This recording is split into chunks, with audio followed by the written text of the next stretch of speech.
shit. It's something I'm used to doing, you know?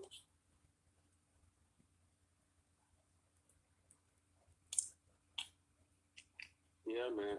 So, who do you think I could talk to get me a job, man? I need a job. What, you think the fire department hire unskilled people? Yeah. To do what? What would I do? Because I ain't gonna lie. You know, I've done. I got CPR certified years ago, but that shit would have to be redone. Then let me see. You can be a driver. Huh? So you can be a driver. Emergency vehicle driver? Yeah, you can drive the ambulance. What does the driver do? They drive the ambulance. You drive me around. That's it? That's it. So I need a driver license and a CPR card. Yeah, that's it. My driver's license is legit. Or you can pick up dead bodies. And wait a minute. So when there's an emergency, that big vehicle goes down the road, yeah, splits traffic and everything. Yeah, so you're gonna drive me to the emergency, and then drive me to the hospital, right? Yeah. And help me put the patient, in the emergency bed, and then you make up the stretcher and you sit out and you wait and you hang out, have some coffee, or you can work by yourself and pick up the dead bodies and take them to the morgue. Ooh, I like. That's stanky. It all depends. You get everything, like people who die at their house, people who die at the hospital, people who get hit by a car. Because a dead body is not light, you know that. Right. Or you can have a partner, so you work 12 hours. Yeah. Then you work 12 hours on call, so you be at the house with a pager and a Nextel, right? Yeah. So if you're on call from like 7 p.m. to 7 a.m., right? Yeah. You may get 3 calls that night, like one at 10 o'clock. So your partner, she got the truck. He or she got the truck at their house. And then you have to meet up with them somewhere like MLK in Florida at the Circle K. You got 30 minutes to get on scene. So you get the page and you hit your partner. All right, so you drive up to the gas station, you hop in the ambulance, and y'all go to the scene, and you just put the body in the body bag, or they might already have it in the body bag, the fire truck, and you take it to the morgue. Put it in the back of the van and take it to the now, they make like $17 an hour, but you get overtime and shit like that, or you can move up. You may want to go to school to be an EMT. You like, I like this shit. And then you move up and you become an EMT. Now you in the passenger seat and you got somebody driving, you making $20, $22 an hour. Interesting. Very interesting. The first time I did it, picking up the dead bodies, I had a nightmare. We had like 3 calls, right? What happened? Tell me about this nightmare. So I had a nightmare that I think we had picked up a body, right? And we took it to the morgue. But the morgue, believe it or not, this shit was downtown Ybor City, a little small building, brown building, right next to Club XS. You wouldn't know who it was. Now, some nights when you busy, the county busy, you get like so many bodies. Sometimes you gotta stack them on top of each other, bro, in the freezer. Or you see little bags, and that'd be like kids and shit and babies. You be like, golly, But so the dream. We had ran like 1 or 2 calls, and then we was coming back to the morgue, but I forgot to shut the freezer. Right? So being that I forgot to shut the freezer, when we came back on our last call, the freezer was cooling down and the bodies was coming back to life. And I was like, no, what are you doing? You're supposed to be dead. Just get back in the bag, please. Are you serious? Yes, boy. Hey. But after that night, it's like you can pick up a body and then go down to the lunch cafeteria at Tampa Dinner and eat a sandwich, eat some spaghetti. You're like, okay, what are we gonna do next? It's like, what do you mean the body started coming alive? Somebody actually came back to life? No, this was part of my nightmare. Cause the first time I did it, I was like 19 years old, 18 years old. So your mind started thinking, Yeah, shit, because sometimes, yeah, you know how if you eat late at night and then you go to sleep and you have like a weird dream, right? Yeah. But after that, I was cool with it. But the only thing I didn't like is, let's say if you pick up somebody that's already in the body bag, they're at the hospital and they're in the morgue at the hospital, you got to pick them up. You got to identify the person by the information on the paper and the toe tag, right? Yeah. The fucking toe tag is on the toe, right? You gotta unzip the bag. But the body fucking zip up from the top to the bottom. Yeah. I'm like, man, I don't want to see you. You know, I just want to read this toe tag and get on. And then the other thing, so you go to the morgue now, and you got to transfer them to the table, to the slab, right? Like a little silver tray, but your stretcher is higher than the silver tray. So when your partner transfer them over, it's like a little drop, and the head hit. You know, sometimes. Yeah. Or when it's a decompensation where That's worse. somebody may die in their house and they've been there for a couple of days and they have pets. And the pets started snacking on them. Yes. And a lot of people, they die naked, bro. Yeah. And the pets start from the genitalia. That's where they start at. So what? The animals will start snacking on their... Hey man, yeah. Damn. They don't just snack on the neck and the arms. They go for the private parts. Yeah, it's like different stages of decompensation depending on how many days. Or they'll be giving me a nightmare right now, dog. But you gonna get over it, or they'll be like melted to the couch, like if like 7 to 8 days. Yeah, what happens then? How do you get them out of the house? They've been stuck to the couch. You just gotta pull them, and whatever joint come off, you put it in the bag too. Well, it's everything that I've seen like happen on CSI and CIS. Yeah, and you get used to the smell. You don't really get used to the smell, but it's something. I understand when the body swells up and that gas goes coming out of them. That's when it's different. Or when you at somebody's house, bro, when it's a younger person or older person and they in the house and the whole family is at the house. You be like, oh man, I gotta go in here, get this person.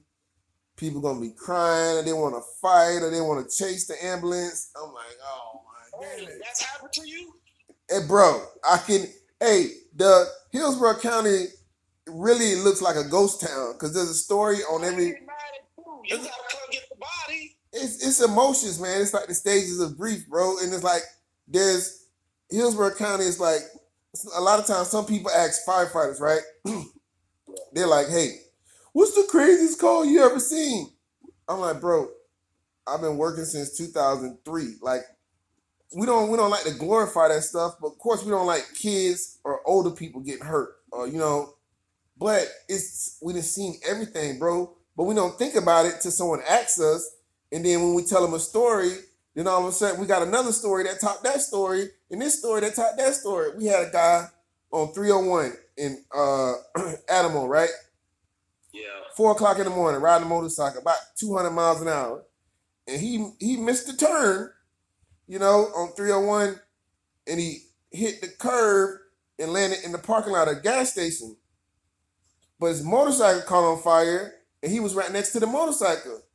So we pull up, you got a fire, then you got a patient. Like, which one do you do first? You put out the fire or help the patient? So we was helping him. He was, barely alive.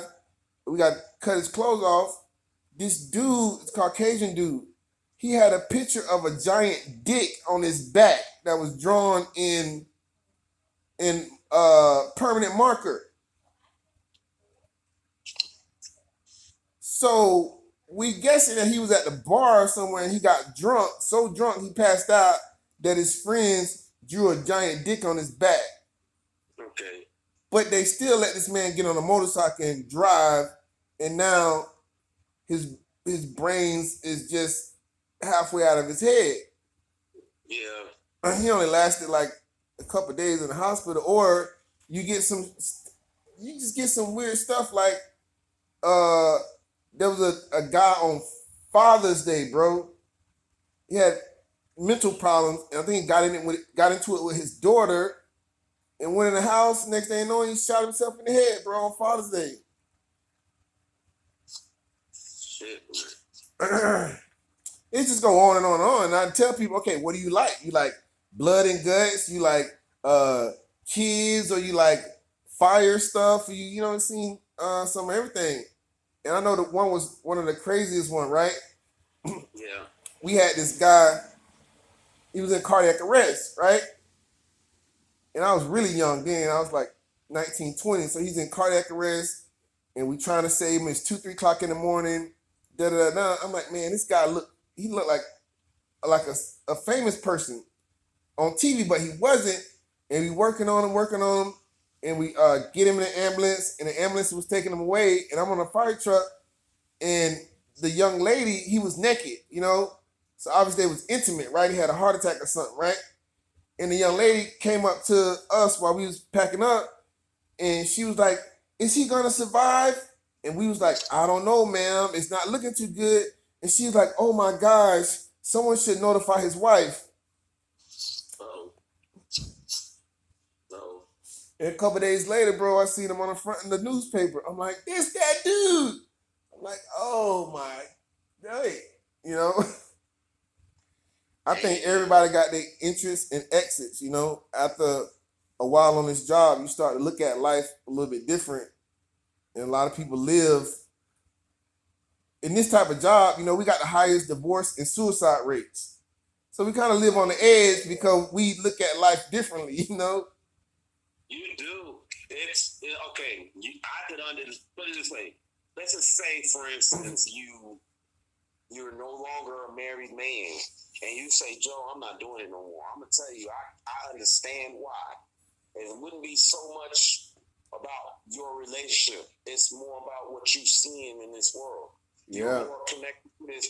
It's almost like people who think, I know I'm connected, but what you're telling me, you're connected in a different way. Now, I also think I understand why your personality is the way it is, because you try to move without allowing that to affect you. Yeah, you're looking at how life has affected so many other people. Yeah. Oh shit, I don't know, man. I'm mentally tough. No, let's not do me like that. No, I don't want to do me like that. And people in the medical field usually the most stubborn when it comes to taking care of themselves. Or you got like, you know, respiratory therapists that smoke cigarettes, you know, or I don't understand that. Yeah, that we look at life differently, bro. We like, okay, we know what's at the end and what is and what ain't, you know, or it's just weird. I think I can get is the phlebotomy or the research part of it where I was in school.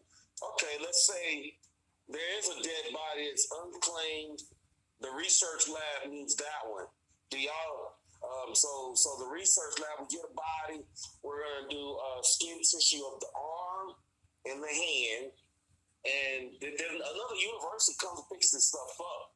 We would preserve the head and the upper torso area by,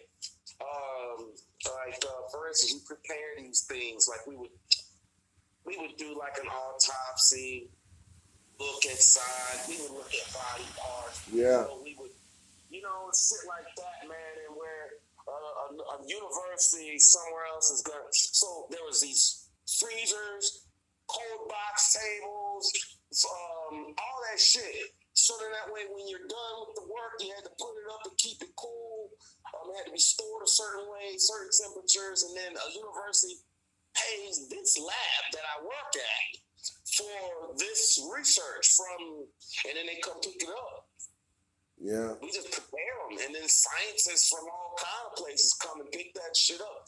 University of Miami, Fort Lauderdale. But I did that shit for a little while. I wasn't scared of it. I wasn't scared of it at all. Yeah. I guess it's kind of interesting. You know why? That's gonna be me on the table one day. Shit. Yeah. Yeah. Or sometimes you see some stuff that changes you, or that's like a switch that flipped in your head, and you think like this is not like how does the human body do this? Or this not supposed to happen where you get like a drunk driver at 2 o'clock in the morning that's on the highway going the wrong way. Maybe no, it was drunk driving in the afternoon going the wrong way that hits a minivan with a grandmother and grandkids, and everybody in the van is dead, and this guy's walking around, the drunk guy, and he's upset, and he don't even know he's in an accident, and you looking at these kids in this car and his grandma, you like,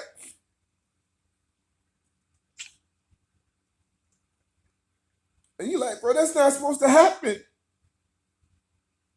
He's supposed to go. You like what? You like what the fuck did I just see? Like that's not supposed to happen, bro. Are you okay? Or somebody, yeah, somebody in the van.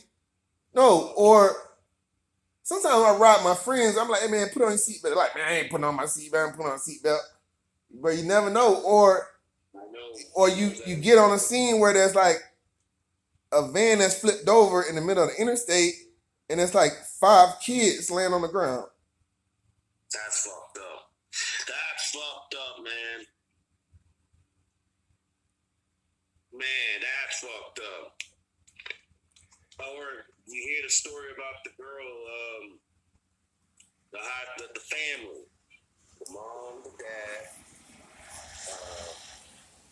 only one person in this car, which was the daughter's friend from high school.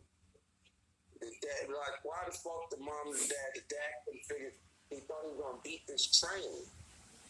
This is a local story somewhere between here, Lakeland or something like that. Hey, I think within the last 2 months. We call it job security. Well, I mean, everybody in that car died except for one kid, but hell, I'll tell you a story. 6 weeks ago, right here on Parsons. All right, so you know down there where Kingsway is? Yeah. Railroad track. The lady decided she wanted to commit suicide. She drove into the track with her bicycle right in front of the conductor. So the conductor actually seen her walk in front of the train and stand there. He's trying to slow down. You can hear the horn wailing from way back there. Like, and the way it's wailing is going on, we already know it's loud as fuck already, right? But that bitch is going the fuck off. Like, and he's not letting off. When he comes to a stop. Like, he was blowing before he crossed Kingsway, hit her, you know, the weight of this car drags all the way down right here to behind the Kojak's barbecue right here on MLK and Parsons. When all of a sudden we're sitting there, we don't even see it. When all of a sudden the body just drops off the train right there on the road on MLK. For everybody, broad daylight, to see it like 11, just before noon on that was a Thursday, 6 weeks ago. Mm-hmm. And well, the train didn't drag her last nerve in her body, so the train ran over and cut her leg and one arm off. I don't know how I got the one arm without getting anybody any more of the torso. So the arm, the 2 legs gone, but the one arm was what was holding on to the damn train. She was holding on to the damn train, dog. That's wild. And died and came to a block right there where the railroad crosses on Parsons. I'm seeing this shit like, at first I had to look around like, and then, oh shit, no, that's for real. I didn't see no movement other than the body fall. Nah, I'll tell you 2 more. We'll switch subjects, right?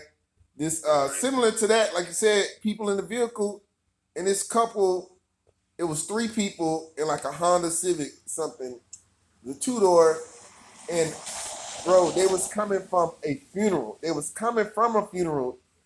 2 o'clock in the afternoon. Uh, maybe it was an Explorer jumped the median or something head on. Boom. And I'm the first one to get there. The first paramedic and wait on the ambulance and the other firefighters doing stuff. So I gotta just make sure who's what out of all these both these vehicles. And I go to the Honda and the driver split his head on the A post.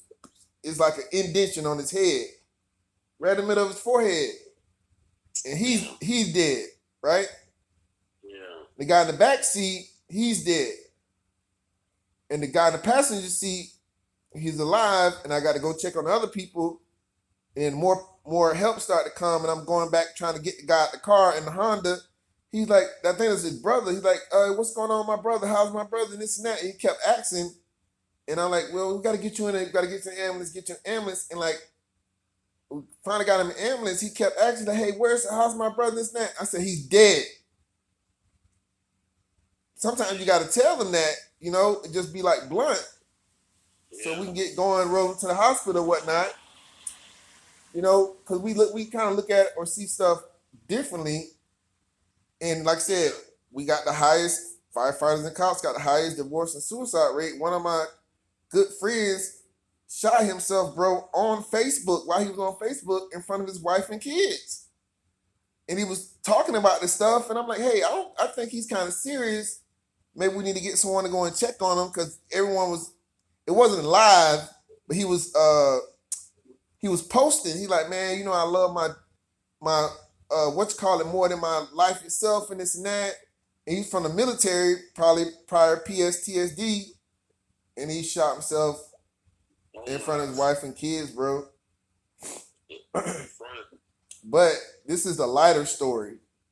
The lighter story. Before I was volunteering and whatnot, and I don't know, we was in Tampa or Hillsborough, and I get to this house, and it's like 17 firefighters outside this house. They outside.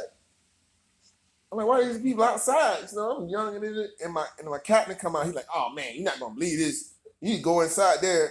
And I'm like, okay, so what? I don't think it's much of an emergency. So I go inside the house, and I'm looking around. It's kind of dim. It's like 2 in the afternoon, and I'm looking around, and I see something moving in the corner, and it's like a mattress on the floor. It's probably a queen size mattress, right? Yeah. And there was a woman on the mattress, and she was the size of the entire mattress, Joe. Yeah. She was the size of the entire mattress, and she was naked. I didn't know what it was. I think she was close to 1,000 pounds, bro. Whoa.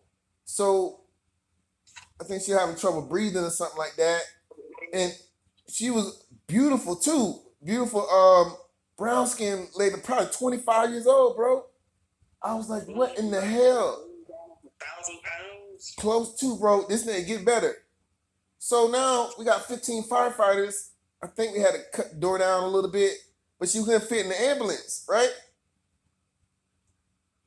What do you do, Joe? She couldn't fit in the ambulance. They gotta get there's a box truck. You have to get a box truck. We had to get a fucking flatbed tow truck, bro. Yeah, and then we got to carry her out like a little bit at a time with a tarp, a little bit at a time, but also take her mattress and like run it up the flatbed, because you can't have her too tilted too far, because you're gonna hurt herself. Now we got maybe 6-7 guys on this flatbed tow truck going down Del Mabry or something at 2 miles an hour, escorted by fire trucks and ambulances. And can you imagine you sitting at the stoplight with a cheeseburger in your hand, and you look to the right and you see, well, we had her covered up, and I think she did get some help on a newspaper or something, maybe from like Oprah or something, but some people have thyroid issues or whatever, but it's a lot of those in Hillsborough County, a lot. We did stuff to accommodate for that. Now we got bigger trucks and stretchers and this and that, but some of the people are real nice, bro. It's just Uh, medical issues. So y'all got her to the hospital, so she ended up getting help one day. I believe so. I believe so. It's in the newspaper, but Find out whether or not this person is successfully got some successful weight on them. You know what I mean? Like, yeah, sometimes, but you run so many calls, you try not to get emotionally attached. And a lot of people in my family, they're like, "How do you do this? How do you see this and that?" I said the reason to me why these calls, the medical calls, is more medical than fire and this and that, and not that much trauma, but due to technology and advances with medicine, I said it really don't affect me as much because I don't know these people, and I'm trying to do the best I can so I can, you can psych your mind out when it's a trauma situation, because a lot of times when it's a traumatic situation, we slow things down. You know what I'm saying? I can do just fine going 60 miles an hour, standing up in the back of a truck doing CPR or starting IV, and that's normal. But it's slow. The scene is slow to me because you just, you get in the zone. Like people riding a motorcycle, the faster you go, the more you focus, and it's like tunnel vision, yeah. That's why most people, they don't know they're going that fast, but all you see is that road. You don't see nothing else. But that tunnel vision for the motorcycle riders also comes with time and experience. Yeah. If I try that, I'm gonna miss something and I'm gonna fuck myself up. And people that do the craziest shit in motorcycle and vehicles, they don't die. It's just people that's the regular Sunday afternoon going 20 miles an hour. I'm talking about I used to know a homeboy. He's still